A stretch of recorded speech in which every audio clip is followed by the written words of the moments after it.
Imagine discovering a gemstone so rare that for decades, the entire world knew of only two pieces in existence. Not to mines, not to collections, just two individual crystals, each locked away in museums, studied but never truly understood.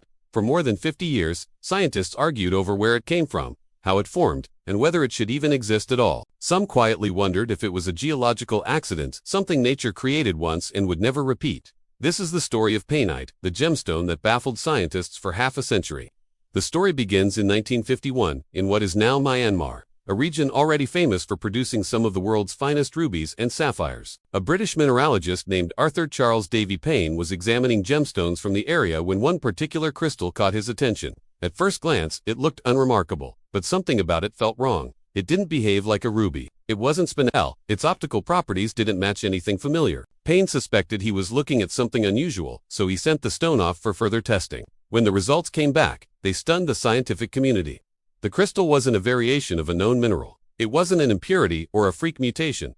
It was a completely new mineral species. In honor of its discoverer, it was named Painite. At the time, this alone was impressive. New minerals are rare, but no one yet realized how strange this discovery would become. As scientists analyzed Painite more closely, confusion turned into disbelief. The mineral contained an extremely unusual combination of elements: boron, zirconium, calcium, and aluminum. These elements almost never come together naturally under the same geological conditions. According to the models scientists relied on at the time, this combination simply shouldn't form a stable crystal. And yet, there it was. Then came the real problem. No one could find another one.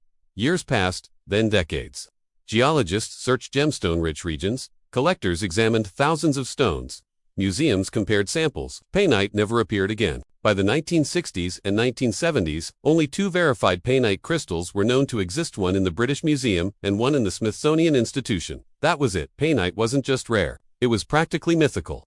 By the late 20th century, Painite had earned a legendary status. It was officially considered the rarest gemstone on Earth, rarer than diamonds, rarer than emeralds, rarer than almost any mineral ever documented. Many gemologists had never seen one in person. Some had never even seen a photograph. Scientists began to question whether Painite was a geological fluke. Maybe the exact conditions required to form it occurred once, briefly, millions of years ago, and would never happen again. Others wondered if more samples existed, but were so small or so easily mistaken for other minerals that they had gone unnoticed. For more than 50 years, Painite remained a scientific mystery with no clear explanation. Then, in the early 2000s, everything changed. Geologists working in Myanmar began to uncover small, reddish-brown crystals in the same general region where Painite was first discovered. At first, these stones were overlooked or misidentified as more common minerals. But as analytical techniques improved and more samples were examined, the truth emerged. These were new Painite crystals. For the first time in half a century, Painite was no longer limited to two museum specimens. Scientists finally had enough material to study it properly. The mystery began to unravel. Researchers discovered that Painite can form, but only under extraordinarily specific conditions. It requires rare concentrations of certain elements, intense heat, and precise pressure levels deep within the Earth's crust. Even slight changes in those conditions prevent it from forming at all. This explained why Painite had remained hidden for so long, and why it was confined to such a small geographic area. Despite these new discoveries, Painite did not suddenly become common. Most of the newly found crystals were tiny, fractured, or unsuitable for cutting.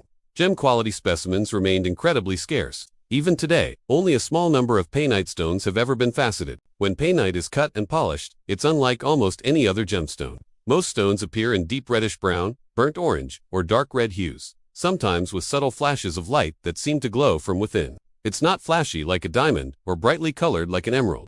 Instead, it has a dense, rich appearance, like embers frozen in crystal form. Because of its rarity, Painite is almost never used in jewelry. It's primarily owned by museums, private collectors, and serious gem enthusiasts. Some high-quality specimens have sold for tens of thousands of dollars per carat.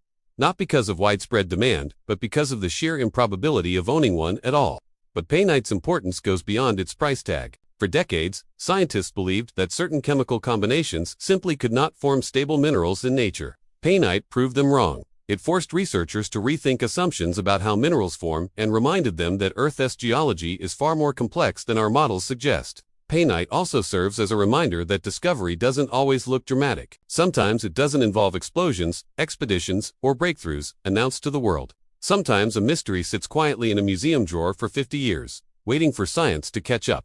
Today, Painite is no longer the single rarest gemstone ever recorded. but its legend remains unmatched. It stands as one of the most extraordinary examples of how little we still know about the planet beneath our feet, a gemstone that shouldn't exist, a mystery that lasted half a century, and proof that even in the modern world, nature still has secrets left to reveal. If you enjoyed this story, like the video, subscribe for more rare discoveries, and let me know in the comments which gemstone you want to explore next.